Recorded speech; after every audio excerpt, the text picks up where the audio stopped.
From the East and the West, you've heard others, but now you've tuned into the best. This is a PrimeWave Media production.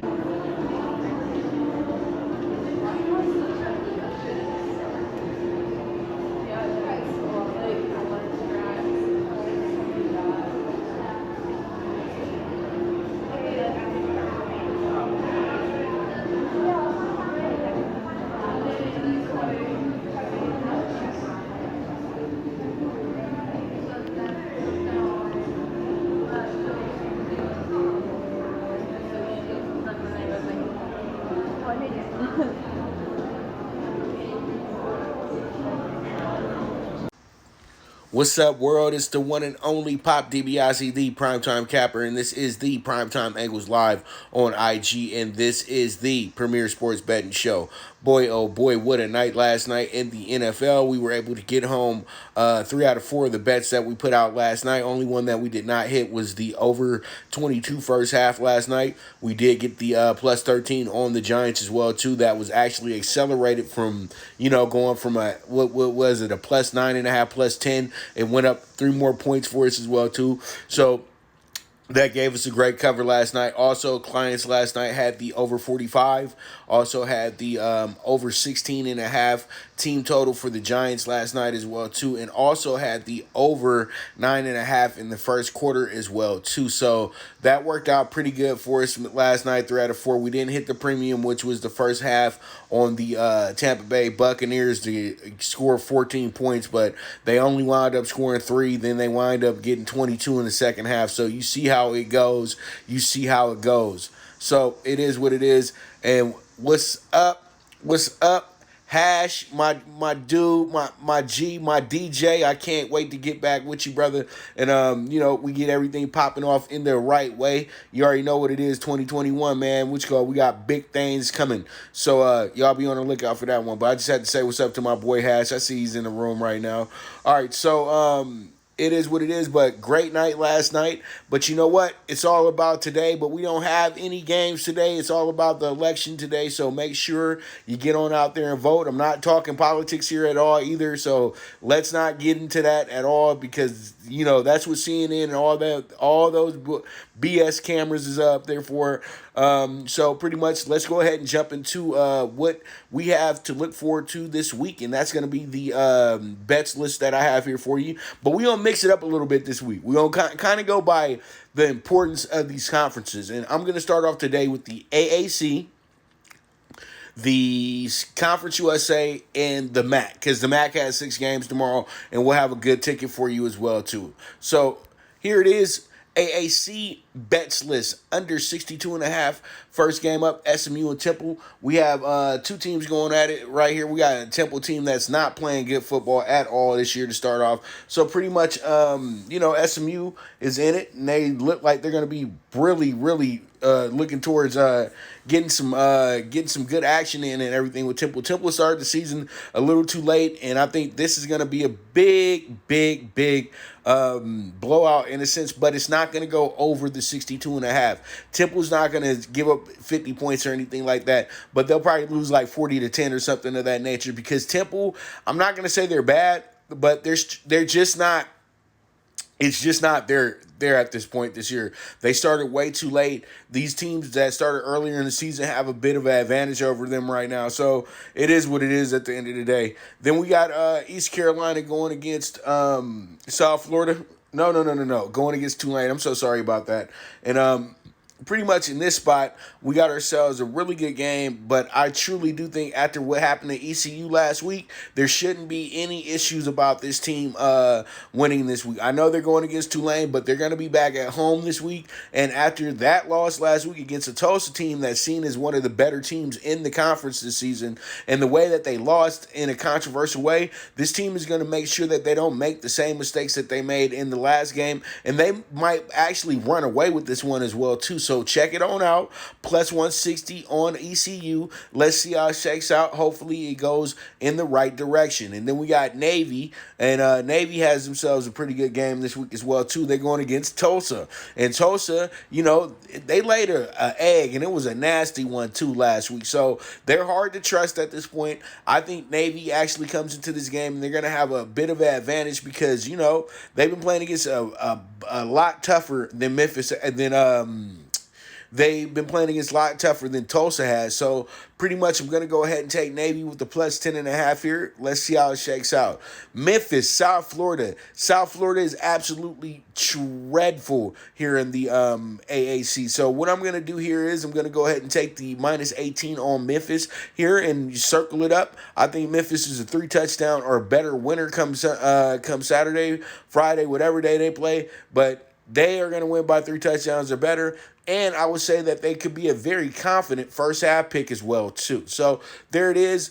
Over 18 to Memphis. This will grow to about 20.5, 21 by the time we get to kickoff. So I would say take it today and move forward with it. Then we got Houston. Houston, we have a problem. Houston is going against Cincinnati this week. Cincinnati is a top 10 team this year. They're playing really good football. A lot of people are really into what they're doing and everything like that. So pretty much it is what it is at the end of the day. I'm going to go ahead and take Houston in this spot, and I really do feel like Houston can be the team that can be, pretty much a spoiler in a sense to Cincinnati's great season as well, too. They could possibly get an upset here, but I would say this, let's just bet for them to go ahead and get a good cover for us. So we move forward, and now let's go ahead and talk about the Conference USA. The Conference USA, we have ourselves some pretty good games this week.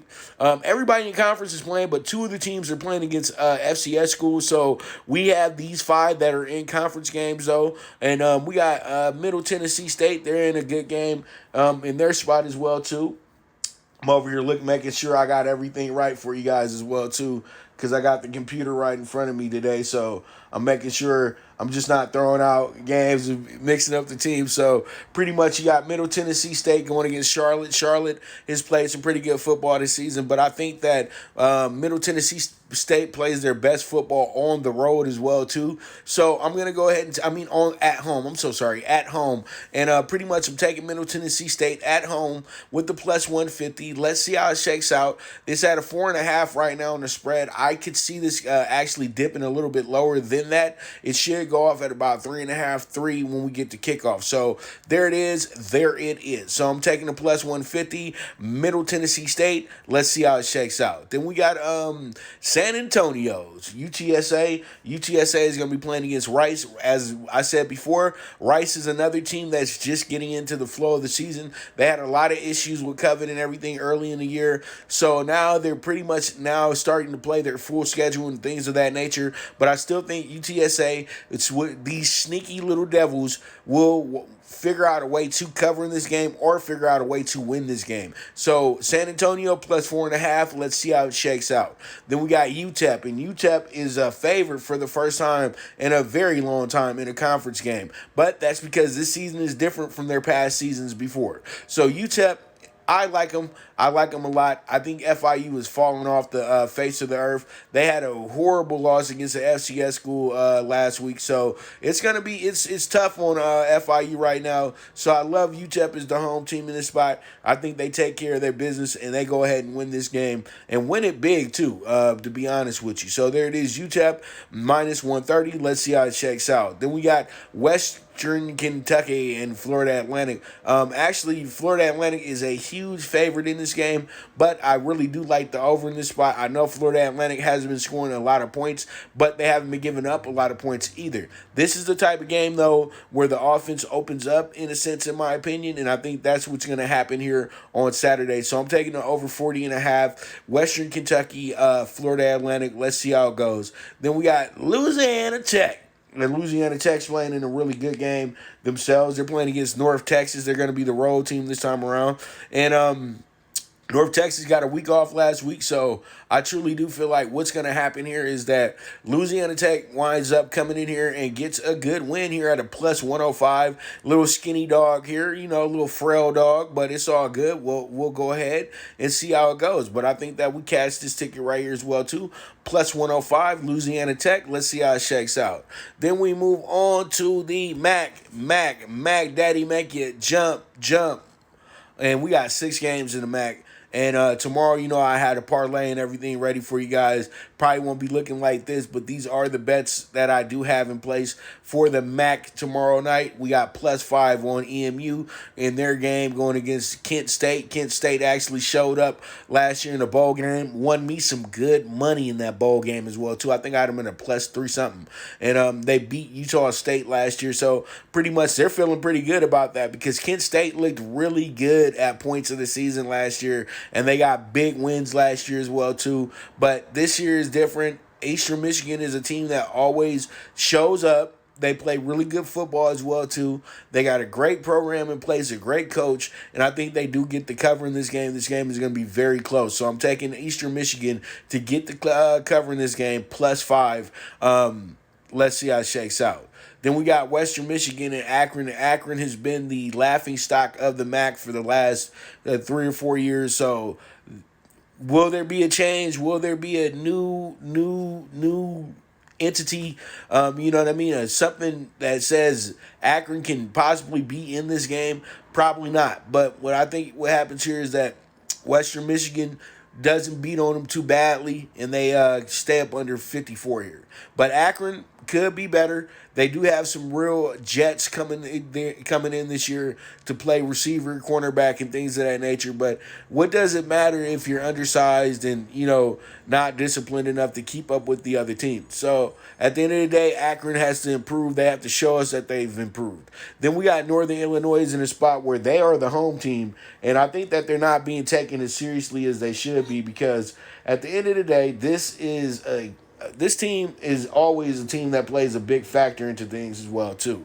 So pretty much it is what it is at the end of the day. Northern Illinois, Buffalo. I think what happens here is that Northern Illinois gets to cover here with the plus 12. Buffalo has been known to kind of, trick off these double-digit spreads and everything, especially when they're on the road as well, too. So I love Northern Illinois in the spot at plus 12. Let's see how it shakes out.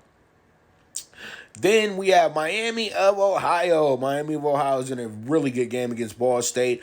This one is very much a toss-up, but Miami of Ohio was the better team in the conference last year. They dominated the conference last year as well, too. But this is a new season, so we're going to see where this leads us to, and I'm going to go ahead and take Miami of Ohio with the minus 125. Let's see if they can go ahead and get us a good win tomorrow night, and let's see how it shakes out. Then we got Ohio, Central Michigan, and Ohio and Central Michigan, this one winds up being a really, really fun game, in my opinion. I think that Central Michigan and Ohio will go at it.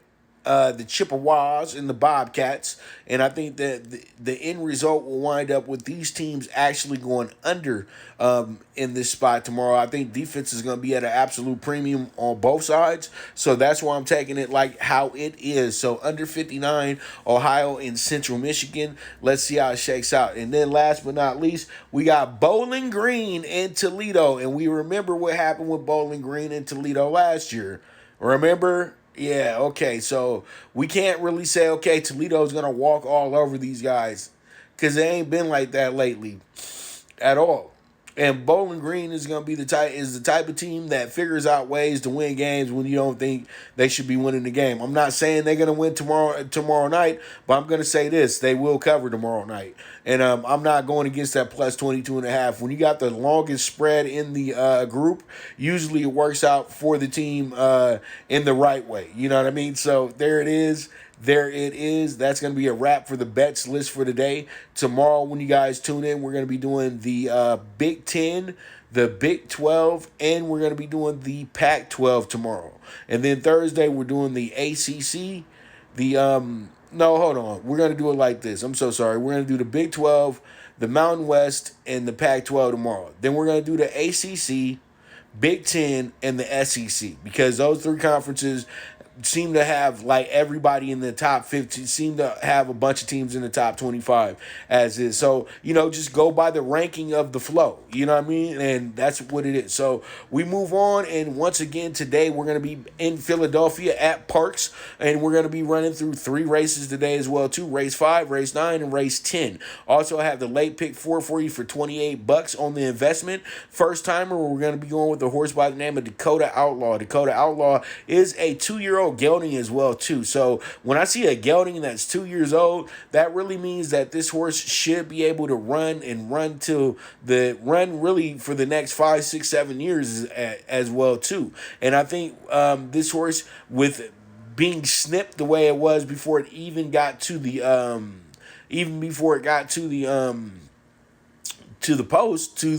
starting post, then to me, I know that I'm gonna go with my old adage. If they snip my balls off, what they gonna do if I lose? See, and so the horses can think. Horses aren't stupid, so they know. So pretty much, I'm gonna go ahead and take Dakota Outlaw to go ahead and get us a good win. The horse is 7-2 right now. Hopefully we can get the horse at 5-1, 6-1 or better. But 7-2 will work as well too. We're gonna pair the horse with the 1-6-4. We're gonna box it up 1-2-4-6, or key it 2-1-4-6. Then we got the shot of the day. This is gonna be a horse. It's called This Cat Can Jump, and This Cat Can Jump is 12-1. The speed figures look like he's the favorite. So pretty much, I like this horse. If this horse gets his act together, it should be able to win this race today. So there it is, our key horse, This Cat Can Jump. We're going to go ahead and circle up the 8, 7, and 4 with the 5 as well too. You box it up 4, 5, 7, 8, or you key it 5, 4, 7, 8. And there it is. And in the nightcap, we're going to rock with a horse called Trap Me Later. Trap Me Later is a really good horse. It got the best figures, in my opinion, in this group as well, too. But this is a very good, wide open race. So I'm going to rock with Trap Me Later, the 11 horse, and make up for what happened yesterday with our other 11 horse. I'm not taking the post because it's the same post. It's just because it's a coincidence that both horses were 11. So hopefully today, our 11 horse gets home for us at a price at 6-1 right now, but I do expect to bet down on that horse as well too. So there it is, race 10 nightcap, and Trap Me Later, and we're gonna go ahead and pair this horse with the 7, 5, 6, and you guys go ahead and put it 5, 6, 7, 11 for the exacta, trifecta, superfecta, or you guys can key it with being 11, 5, 6, 7. All right, late pick 4. We're gonna go all in leg 1. We're going with the almighty single with the 7 horse in leg 2, and then we're gonna also go 2 deep in leg 3 with the 5 and the 8. And then if we get past those levels, we got 4 shots out of what I think 9 horses in that race. We got 4 out of 9 of the horses in the race. So our percentage to win the pick 4 at the end of the day is a good number, 30-40%, and that's a good number in horse racing. So there it is. That's our horse racing over at Parx. And once again, I want to thank you guys so much for tuning in. I was back and forth on doing the show today because simply it's the election and we didn't really have much. We don't have any games, but we do have bets list to talk about. And I don't want to overload the show with too much information. So I'm glad we were able to get that out today. Make sure you guys tune in tomorrow for the Max Pick 6, the Matt Bets Kickoff Night Pick 6, and then you guys also can catch the bets list for those same conferences I called out: the Big 10, the Mountain West, not the Big 10, the Big 12, the Mountain West, and the Pac-12. Okay, and man, let's just keep this ball rolling. Let's keep this movement moving. And I thank you guys so much once again for tuning in. There is no me without you. And once again, this is the Premier Sports Betting Show, hosted by the one and only Pop DiBiase, the Primetime Capper, and this is the Primetime Angles Live on IG.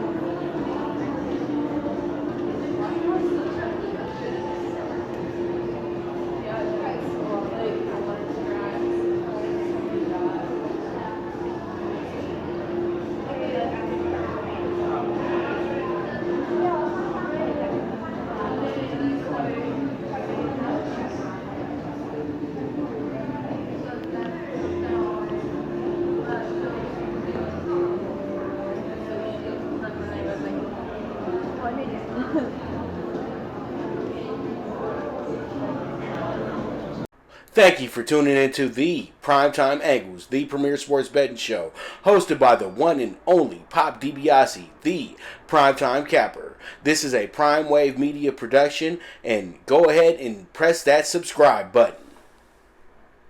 From the East and the West, you've heard others, but now you've tuned into the best. This is a PrimeWave media production.